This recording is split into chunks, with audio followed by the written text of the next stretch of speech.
Do you spend a ton of time training your SDRs only to find that they make the same mistake over and over again, take months to ramp, and have trouble making quota? Yoda AI by RingDNA delivers AI-powered conversation guidance so that every rep can sell like your top performer. In real time, deliver talking points that help reps overcome sales objections, stay on message, and beat the competition.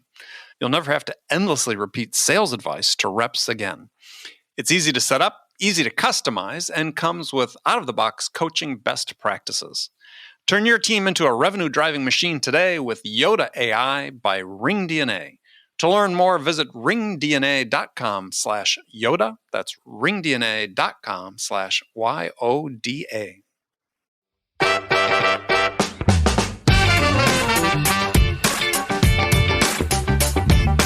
Well, we wanted to kind of control the pitch that we were getting from the young entrepreneurs in their booths.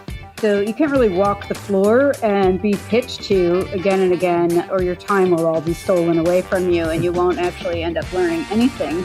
So we flipped it around on people in the booths. We would walk the floor and we'd approach the booth and we would say, "Hey, do you want to play a game?"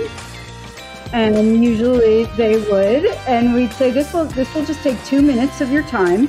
We kind of switched the power dynamic on them and controlled their pitch.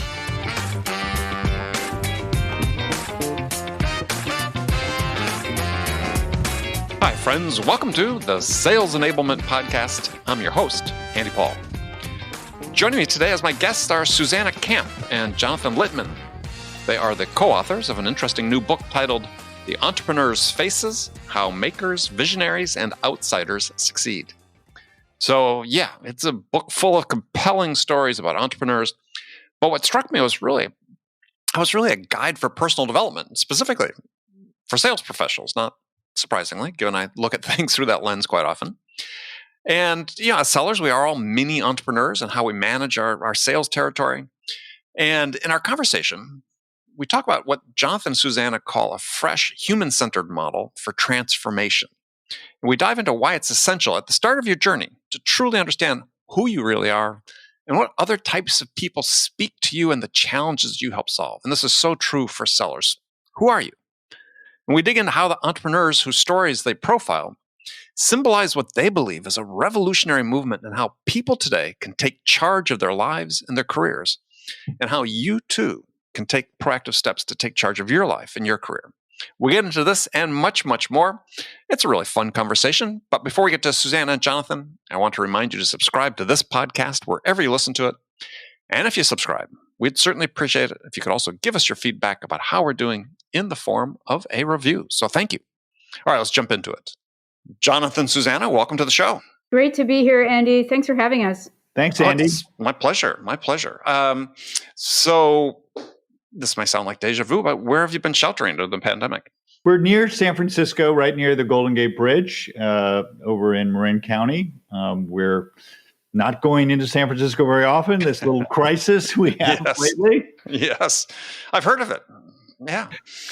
All right. So here's the question I'm going to ask all my guests recently, and we'll get an answer from each of you. So what's the biggest lesson you've learned about yourself during the pandemic? We'll start with Susanna. Thank you. Great question. We actually started a group called the Reset Club. We took a cue from Nassim Nicholas Taleb, who tweeted one day about how the pandemic was forcing a total reset, personal, professional, and financial for all of us. So we gathered some of our friends and colleagues from our network and set up a monthly Zoom call with them to talk about how we are resetting our lives and our professional careers and our outlooks during this time. And it's been wonderful. We start with a prompt and we have had some great conversations. Well, so for you, what do you think that reset will be?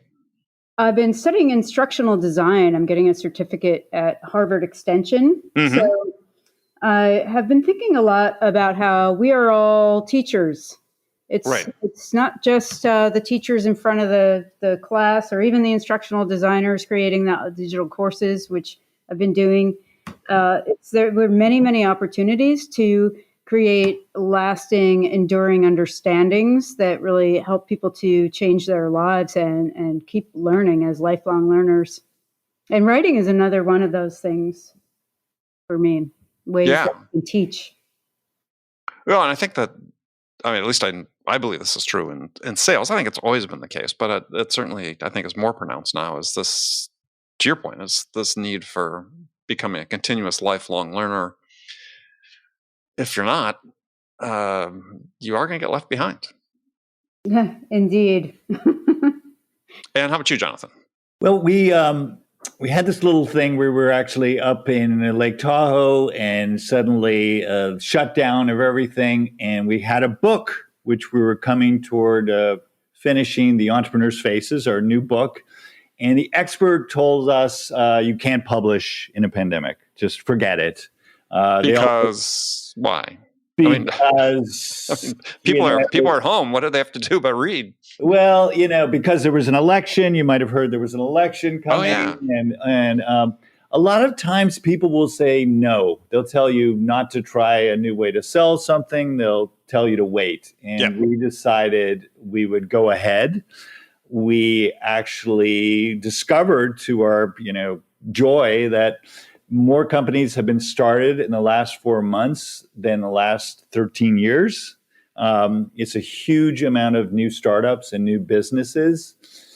And it's actually a great time to be publishing a book about being entrepreneurial. And our book really is not just for entrepreneurs. It's actually for salespeople and people who have a new product they need to get out in the market. Well, but to your point about the reset, Susanna, is I think this is an interesting time for people to take stock. And a lot of the lessons, I think, in the book are, it's a book about entrepreneurs, or a book about personal development in the guise of stories about entrepreneurs, because I think it applies pretty widely in terms of how you take stock of who you are and what's going to bring you happiness and fulfillment and challenge going forward. Yeah, it is, Andy. It's a lot about the entrepreneurial mindset.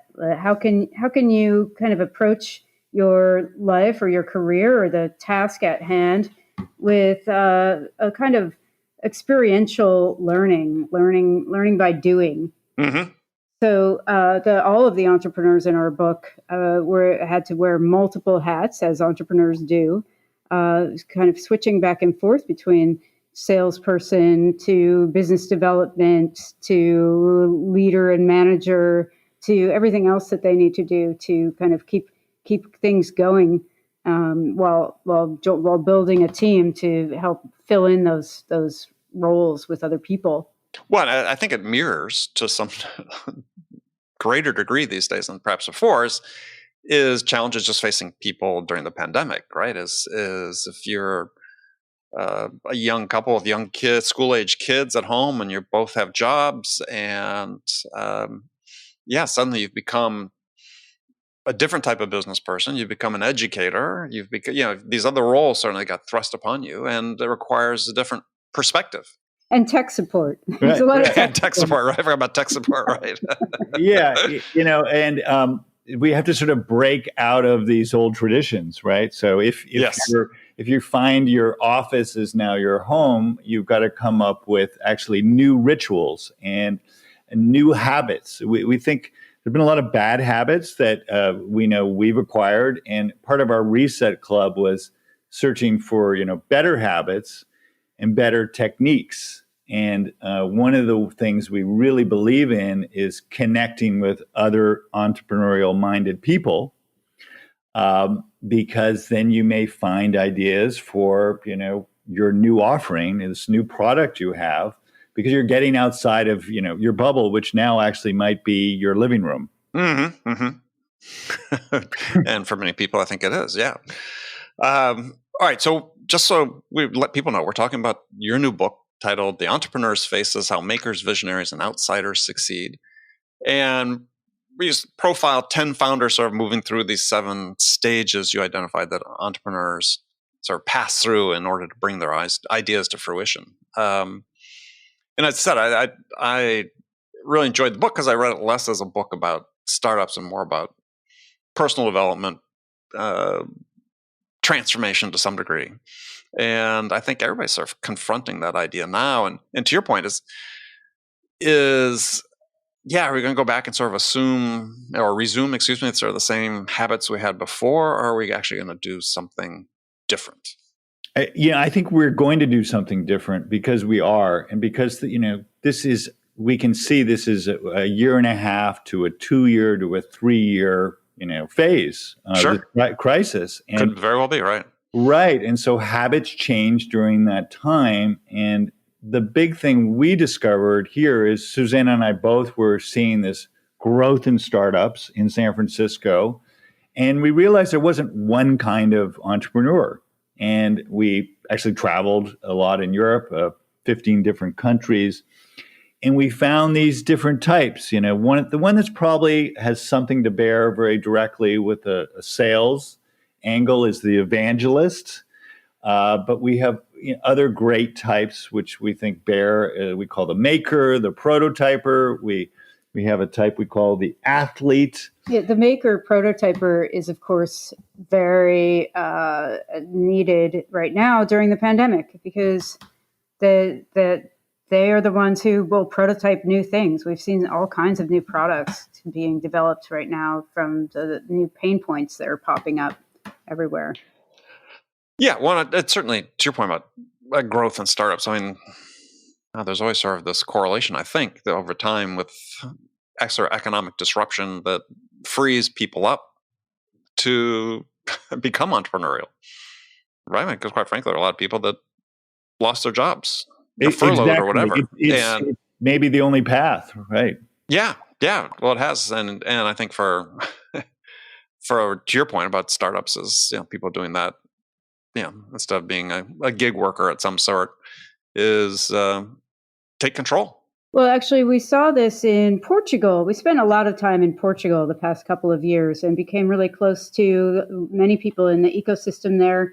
And I think that the U.S. and other countries could take a tip from Portugal in terms of starting off people with an entrepreneurial mindset. They, of course, had to do it during their last financial crisis in 2011 or so. Mm-hmm. They actually were under austerity measures. Right. They had the European Union overseeing their financial status for a while. And that from that time, a lot of an entrepreneurship took root. The entrepreneurs found that one thing that they could do was take their unemployment money as a lump sum to seed their startups. And so a lot of new companies were born and a whole new movement in entrepreneurship that's still going strong today, especially now in the pandemic. Yeah, and I would imagine we're seeing some of that here in the U.S. with people with the checks that came from the government as well.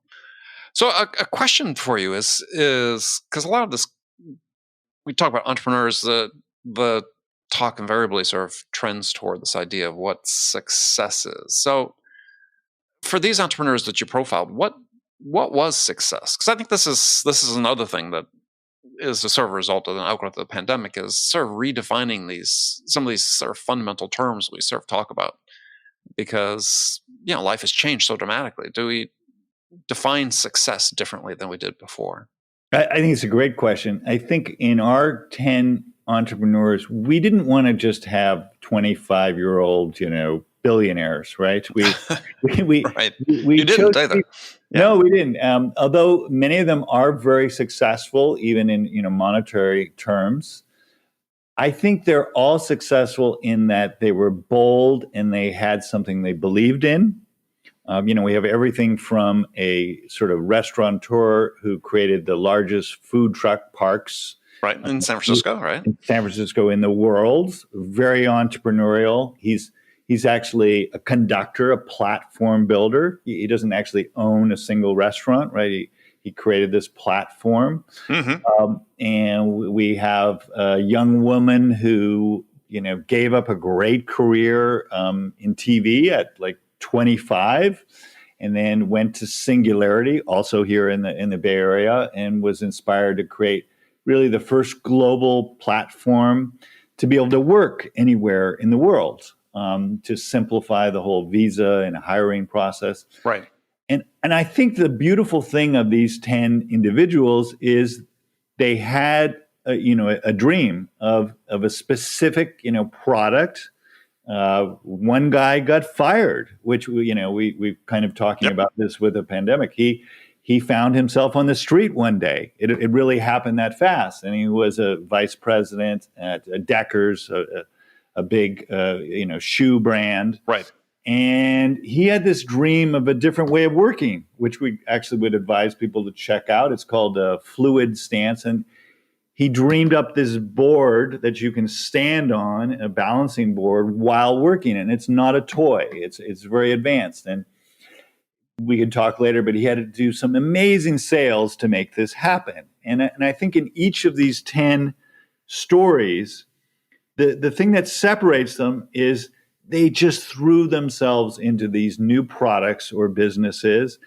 And that's really what the success was. There was monetary success, but the success was, it was so fulfilling, the journey itself. Yeah, and I would agree. I think the reinvention portion of it really is to your point, is what's fulfilling. I mean, I look at my own career as I've sort of laid out maybe 7 or 8 sort of major reinventions throughout the course of the career. Largely, first half largely in tech in the Valley, and every new company I went to was completely different product, different industry, different. I had to fundamentally change what I understood about customers and selling and the products and the technology and so on. And I think that this is, I had Whitney Johnson on the show. We talk about personal disruption. And I think this is sort of a piece is that, how, people sort of have a hard time saying, taking the risk, taking the plunge. I was wondering what you saw with these people that was sort of in common in terms of their willingness to sort of risk it all. Well, I think, so we've been talking about the satisfaction of the personal journey and of this kind of lifelong learning, if you will, and the fulfillment that comes from that. But there's also a meeting the customer's needs that is another level of satisfaction, where people are out there, they're prototyping and iterating and changing their product to meet those demands of the customer's needs. They're filling in people to take roles to actually help to have a more diverse approach toward what the customer wants. And so, because if you build your own company by yourself, all around to the idea of meeting a customer need, it's probably not going to reflect a very diverse base of customers. So you kind of need the other team members to help you reach other pockets of users, and that feedback itself can be very fulfilling when you kind of know that you're serving your community of users, you're serving your network of partners, and also your team. Yeah, and let me jump in. We Sure. About a fifth of our book is set in Stanford. I think you maybe went to this university. I've heard of it, yeah. Right, and it's in the D School, which is the design school, which was founded by the IDEO founder, David Kelly. I wrote a couple books in the past with IDEO. And salespeople would love this part of the book. I think they might love all of the book, but this accelerator there is called Launchpad, and it's a college class. It's 10 weeks, and $500 million of value of companies have come out of this college class in 9 years.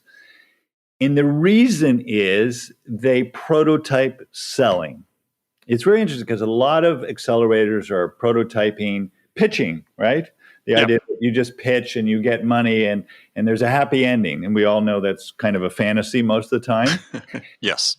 And this professor, his name is Perry Claiborne, had created a company, a real product, and he really loved snowshoes, right? Yeah, a crazy thing, snowshoes. But he loved selling, and he loved figuring out, the key value for a customer, and then prototyping the price, the proposition.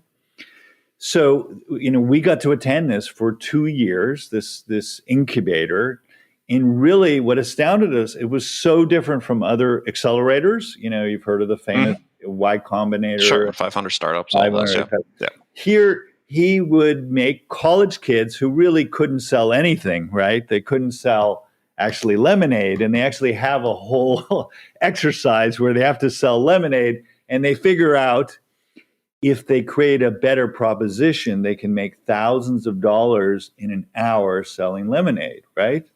So it's one of the greatest incubators for selling probably in the world, because they take this maker mindset and really think deeply about your customer and how you're going to sell. Yeah, I mean, it's it's one of the ironies, I think, in my mind, of I'll just sort of say broadly, sort of the SaaS business is that so many of these companies are started in order to fundamentally disrupt the markets that they serve. And yet when it comes to, past the innovation stage and past the, beginning stage, there's actually becoming more of a company and trying to create predictable revenue streams, is that they basically default to selling the old-fashioned way. And I find this so curious, right? Is that companies that are dedicated and created this idea of disruption default to using sort of these really rigid, compliance-oriented sales processes that had they thought or tried to use them at the front, it would never have succeeded. It becomes sort of anti-entrepreneurial, and I don't know if you have any insights on that. It's just sort of an observation. It's just like it's crazy to me. We do have some insights in that. At least I do. I think we do together. That sales, it can't be an afterthought. It can't be the thing, like you can't dream up a great product, but not think about how you're going to get it to market and how you're going to get it out there to customers. We found that when we went to trade shows, like say CES or Web Summit, one of the biggest tech trade shows in Europe, we wanted to kind of control the pitch that we were getting from the young entrepreneurs in their booths. So you can't really walk the floor and be pitched to again and again, or your time will all be stolen away from you, and you won't actually end up learning anything. Right. So we flipped it around on people in the booths. We would walk the floor, and we would approach the booth, and we would say, "Hey, do you want to play a game?" And usually they would, and we'd say, this will just take 2 minutes of your time. We kind of switched the power dynamic on them and controlled their pitch. And so what we would do is ask them 4 questions. And these questions would, if you think of sort of a quadrant, right, with a letter in each one. Right. First letter would be C for customer. Who's your targeted customer? The next quadrant is P for pain. What is the pain that you're trying to solve? These are obvious startup questions, right? Sure. What's your sort of special sauce, the core magic of your product, and what that they can't live without? But then in that 4th quadrant, sales. How are you going to get it to people? How are you going to achieve sales fast? And this is the question that often would make them kind of fall down. They would say, "Oh, well, we're going to sell to corporates," or, they just didn't know. They didn't have it worked out. Yeah, it was amazing. It was just missing. It was just they had no strategy. And as you point out, no innovation, enterprise customers will just buy our product. Yeah, I've heard that dream many times. Well, yeah, I think that there's a process innovation demand. I think that there's a lot of talk about how buying behaviors have changed, and they have, certainly to some degree. Inarguably, they have. Not perhaps as much as some people think, because quite frankly, humans aren't evolving, measurably over a 25-year period in the way they process information. But get these innovative products people want to bring to market. Oftentimes, as I said, in the most sort of cumbersome way. It's like, all right, if buying behaviors really have changed, don't we need to fundamentally change how we approach those customers and deal with them as they go through their process of making a decision. I don't get too far off the mark, but in the conversation, that part is ripe for innovation. Yeah, there. I'll just mention another character in our book, Alan Young. Mm-hmm. And Alan Young is a guy we'd call a leader, and he, attended Seth Godin's alternative MBA program. And Seth Godin is one of these creative people I think you're talking about, where Alan was really learning about how to create buzz and how to market, and ultimately about sales. And so after going through this 9-month program, which was free, but he had to be like, one of 1,000, a 10 of 1,000 people who wanted to get in. He got into Y Combinator, not because he believed in the startup that was joining, because he wanted to learn their model. And then he created his own incubator, and he actually kind of sold, space in the incubator by creating buzz. Mm-hmm. So he had free events for all these, international entrepreneurs and people coming to the city. And in 3 months, he had 300 entrepreneurs there. I think he had 80 different startups. And it was called Runway. It was in the Twitter building. He did the same thing with getting investors, for this process.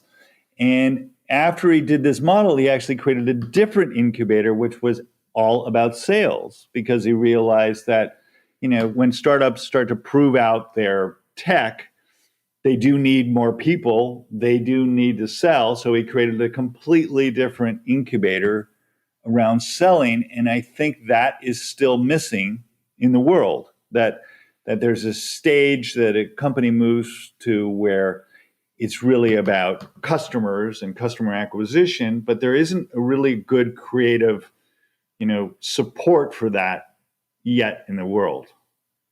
Well, I think where the gap exists, and I think where the innovation demand is we've used technology very effectively to create demand at sort of the top of the sales funnel, if you will, and to get that initial level of engagement with potential buyers. Where the gap exists and where the problem exists is from that point to actually getting an order. And the way that takes place today is virtually the same as it was 100 years ago. It doesn't matter. This is through tech companies everywhere. That process of helping the customer understand what the problem is they're trying to solve and helping them understand the alternatives and choose the one that's going to help them sort of achieve their vision of success, virtually unchanged in 100 years. And this is I think, a problem, because in so many of these, certainly the tech startups where I've got a lot of familiarity and experiences, is great products, but very ineffective in the way they sell. Well, it's a great point. I think what we find with our research is that often innovation and entrepreneurship can be limited in key elements of business. And obviously, we haven't seen the same kind of innovation with sales as we have with design, as we have with product development. Innovation and entrepreneurship is not universal, right? And I think you're hitting at something really important. There hasn't been the same creativity and innovation in sales as there have been in many other elements of startups. And I think it's ripe, and there's a lot of opportunity, and people like yourself and I think many of your guests hopefully are working at this. We'd say that our type, the maker type, and Susanna happens to be a maker here, is a great type to start prototyping some of these new sales approaches. Yeah. Well, I would go back to a comment you had in the book, which I really liked, and is in your awakening section, sort of the first of your 7 phases, is you talk about this as adopting a mindset of discovery, but you say it's about character too. And I want to explore that because I think we spend way too little time talking about the importance of character in business. And so tell us what you were thinking about when you were writing that. Well, we're thinking about we wanted to give a model to people that was missing. We kind of had empathy for our entrepreneurial community. Prior to our book, the Lean Startup was sort of and still is the kind of a Bible for people in terms of product centric approach to entrepreneurship. Of course, Business Model Canvas is another framework that people can get around. But we felt that what was missing was the human-centric approach, the model that would bring people narratives to learn from and archetypes that they could study and embrace after they found their own. So that's kind of self-awareness of what are you good at? What are you maybe not so good at? Where do you need help? This is how you build a team of a strong, diverse team to really get your venture moving and keep it successful. Yeah, we were actually talking on another podcast the other day on a similar topic to someone who saw themselves as a visionary, which is one of our 10 types. And he was expressing sort of his frustration that his partners would think that he would talk too much and was sort of wasting their time with his visions, right? In meetings and in prototyping and brainstorming. And I think when you start to find your archetype, I'm the athlete type, for instance, you also start to have empathy and understanding for the other types. And you start to realize what you're missing, and you're better at listening to the other types. So you're willing to listen to the visionary because you know they have this potential of a breakthrough and a new model that really isn't in your bandwidth, right? And I need the maker here, Susanna, because I can't do these quick prototypes. I might have an idea for one, but I can't do the tinkering and the hard work to test it. And when you go back to this question of character, I think there's just a lot of power in finding your type or types, and it's okay to be a hybrid, and accepting that and sort of going full in with who you are, but also realizing who you want to partner with. Yeah, interesting. Yeah, I mean, we don't go through life alone for sure. And whether that's, as a salesperson, whether that's a mentor you find or a peer that can help you. But you talked about, makers and so on. I think in sales, everybody's sort of forced to some degree to be sort of a maker, because this idea is that you have to constantly experiment. And I think this is where the stagnation I see, at least in the sales field, but also see in business oftentimes, is this lack of a willingness to really experiment. I mean, I have this one of the favorite quotes from Ralph Waldo Emerson that I refer to frequently, which was, all life is an experiment. The more experiments you make, the better. And I think that really captures it to a large degree. And I think also through the stories of the 10 profiles, 10 archetypes, your 10 entrepreneurs is they all experimented a lot. I think they all pivoted, and fairly significantly at one point or another as well, which is, I think, is for me, this sort of gets back to character and resilience and so on. Is that you're going to have these challenges, but keep experimenting and be prepared to pivot. Yeah, and when you come to sales, so one of our great characters is a fellow named Uwe Diegel. He's actually a little older. He was going through this certain phase in his early 50s. And he had this great new product, and he'd always had success with Kickstarters. And it was a sort of health-related product. And he failed in a Kickstarter. So here you have a sales, effort, complete failure. And he realized why it was a failure, because it was a product to help people with a disease, which is something that really hadn't succeeded ever in Kickstarter. It was, quite a serious medical product. So instead of licking his wounds, he jumped on an airplane and he went to this famous web summit and he entered a contest. There were 1,000 startups in it. And he didn't even know there was a prize, but he got on the stage. He shook Al Gore's hand before. I mean, this is what a big event it was. Al Gore was, the keynote speaker. There were 12,000 people in the audience live, right? And thousands more outside. And he gave this amazing pitch and he won 50,000 euros. He didn't even know. And he got this big contract. So here you have a guy who failed in his prototype, his experiment, right? Well, didn't he have a little more drama than that? He did. He had plenty of drama. He had a lot of drama, and he's the character we call the evangelist, and an evangelist really knows that you can't just tell a story about your launch or tell a little story about who you are. There has to be drama. There has to be conflict. And he knew this from the get-go with his pitch, which was why it was such a winning pitch. He was able to move people's hearts around the idea that this product that he had made was actually developed for his brother, who was a diabetic. Right, it's a refrigerator to carry medicines. Right, right. He had his insulin frozen by the hotel staff at somewhere where they were staying. Mm-hmm. And so they needed to create a product that was for people like him, or also just people who had chronic diseases and needed refrigerated medicine. So that's what it was a mini fridge.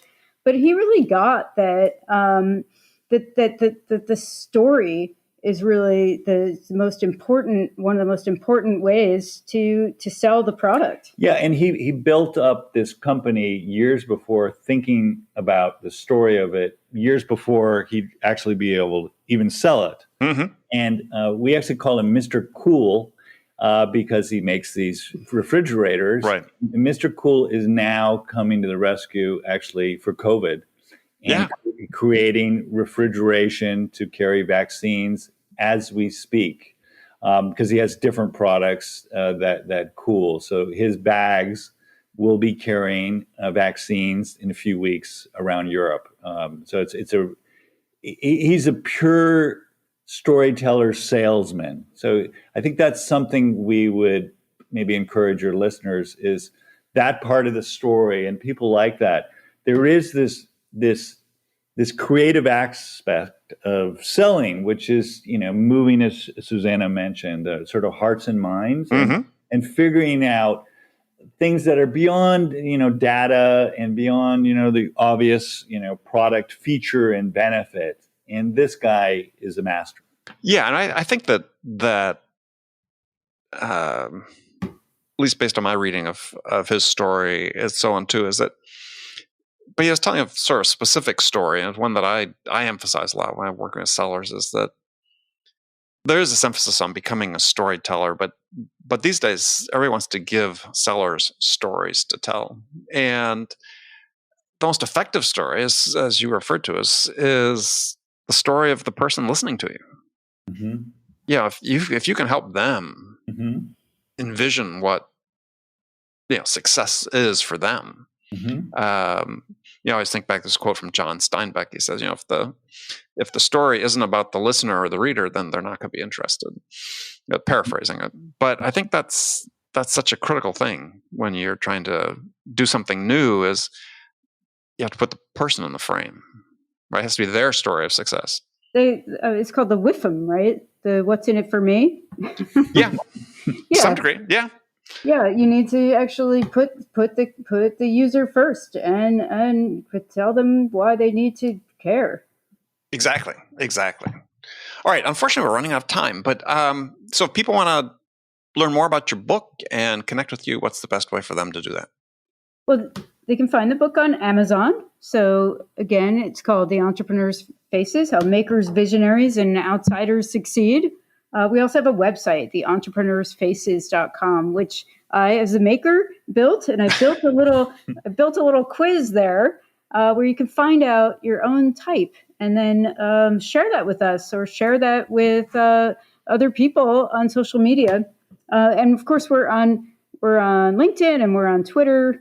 Yeah, we write a lot. We're writing for Startup Nation, a number of other publications. So we would like to tell more great sales stories. So maybe something to your audience is we'd like to hear creative or just heartwarming or successful sales story.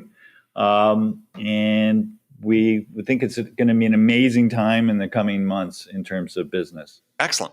All right, Jonathan, Susanna, thank you very much for joining me. Thank you, Andy. Thanks, it was Andy. Wonderful to be here.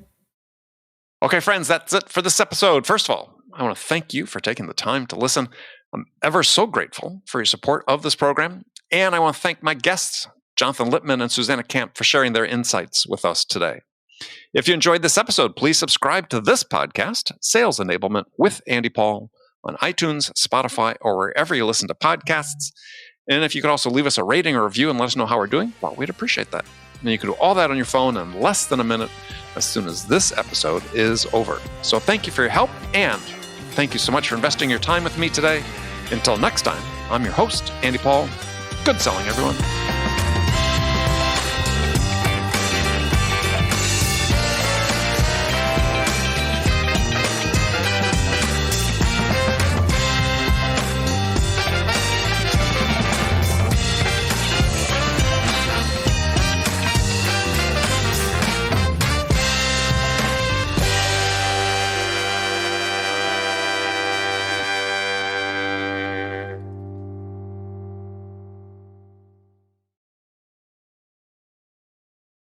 Ever wish you could coach like you've listened to every sales call without actually having to listen to every sales call?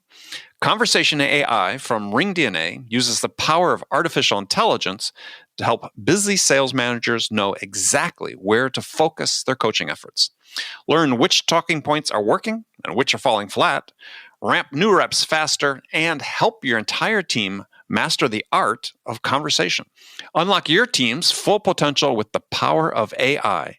Learn more at ringdna.com/CAI. That's ringdna.com/CAI.